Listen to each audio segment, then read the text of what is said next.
ते 1 लाखापर्यंत विमा. हा, आता समजा आपल्या गावामध्ये 15 लोक आहेत, त्यांनी काम मागणी केली पण त्यांना त्या विहित मुदतीत काम मिळालं नाही, तर त्यांचं काम आहे की ग्रामपंचायतला विचार न करणं. काम तर मिळतं पण त्यांना काम नाही मिळालं तर त्यांना बेरोजगारी भत्ता सुद्धा देण्याची प्रावधान आहे रोजगार हमी योजनेच्या माध्यमातून. कारण की हा कायदा आहे, या कायद्यामध्ये सगळ्या गोष्टीची पूर्ण शहानिशा केल्याशिवाय तुम्हाला पुढचा लाभ घेता येत नाही. आपण काय करतो, आपल्याला माहिती असतं हा रोजगार हमी आहे. आता म्हणजे फक्त मला थोडंसं असं वाईट वाटलं की आपल्या गावामध्ये भरपूरशा लोकांना माहित नाही की गुरु दादा हे मेन आहे बरोबर रोजगार हमीचे. कारण की त्यांच्या माध्यमातून तुम्ही यांच्यापर्यंत पोहोचू शकता. जर त्यांना माहितच नसलं, आता मी बघतो लोकांच्या तुमच्या गावात हे व्यक्ती काय काम करतात, तर त्यांनी सांगितलं ते दादा आहे ते कागद जमा करतात. त्यांना सांगितलं, समजून सांगितलं की हे रोजगार सेवक आहे, हे योजनेचा पूर्ण त्यांचा आत्मा आहे, याच्याशिवाय तुमच्याकडे नाही असे.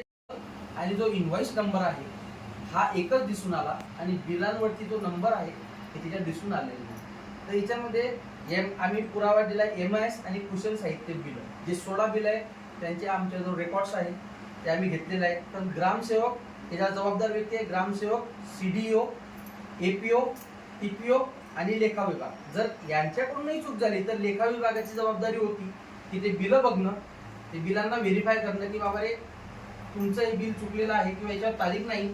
आणि गैरसमज असा आहे की ज्या दिवशी आपण ऑनलाईन करतो त्या दिवशीची तारीख टाकली जाते, परंतु जेव्हा साहित्य खरेदी केलं जातं त्या दिवसाची तारीख येणं गरजेचं आहे.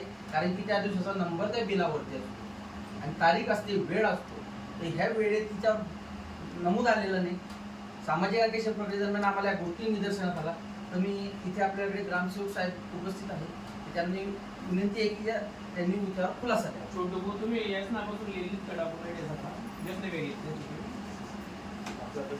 ते बिल आमच्या मध्ये आता सगळ्या ठिकाणी जेव्हा चेक इंडिया येत आहे तर तुम्ही नियोजन केलं पाहिजे. आपला भाग कोणाच्या मागे तो ग्रामपंचायतचाच भाग आहे. लाभार्थी वैयक्तिक लाभार्थ्याने ग्रामपंचायत पर्यंत ती फाईल आणून दिली, संबंधित ग्रामपंचायत यंत्रणेने तपासणी, दक्षता समितीने ती तपासणी करणे की ह्या गोष्टी व्यवस्थित आहे का, किंवा ग्रामसेवक साहेबांचे, रोजगार सेवक साहेबांचे आणि इतर ऑपरेटर आपल्याकडे ते चेक करणे की हे बिल व्यवस्थित आहे का, ॲक्युरेट इस्टिमेट नुसार बिल आहे. जर ते नसलं तर त्याला ते परत सांगणे की बिल परत घे बाबा. आपण जास्त रकमेचं घेऊ शकतो पण त्याला जी रक्कम शासनाने दिलेली आहे, समजा ब्लास्टिंगला आहे तर ब्लास्टिंगला एवढी दिली जाईल, सिमेंटला आहे तेवढीच दिली जाईल, त्याच्या व्यतिरिक्त ती दिली जाणार नाही.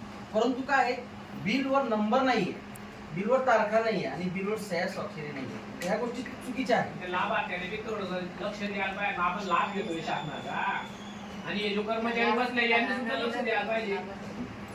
विषय काय माहिती का, लाभार्थी हा काही अशिक्षित असतो. तो दुकानदाराला सांगतो, त्याला इतकी जर माहिती असती तर तोच तिथे बसला असता. इतका हुशार आहे लाभार्थी, आज शिकायला नाही आता. तर ग्रामसेवक साहेबांना विनंती करतो की त्यांनी या संदर्भात खुलासा द्यावा. बिलांच्या संदर्भामध्ये सदरचे जे कामं झालेले ते 24-25 मध्ये झालेले आहेत. या कामांचे बिलं आणि लाभार्थ्यांचे प्रकरण हे आपले तात्कालीन त्यावेळेचे आपले ग्रामसेवक आहेत त्यांना कळवलं जाईल आणि ते सुद्धा आम्ही पुढच्या आठ पूर्ण करून देऊ. जे बिलं आहेत ते बदलले जातील किंवा ते संबंधित लाभार्थ्यांना ते परत केले जातील आणि कारण की बिल झाले ऑनलाईन झाले आणि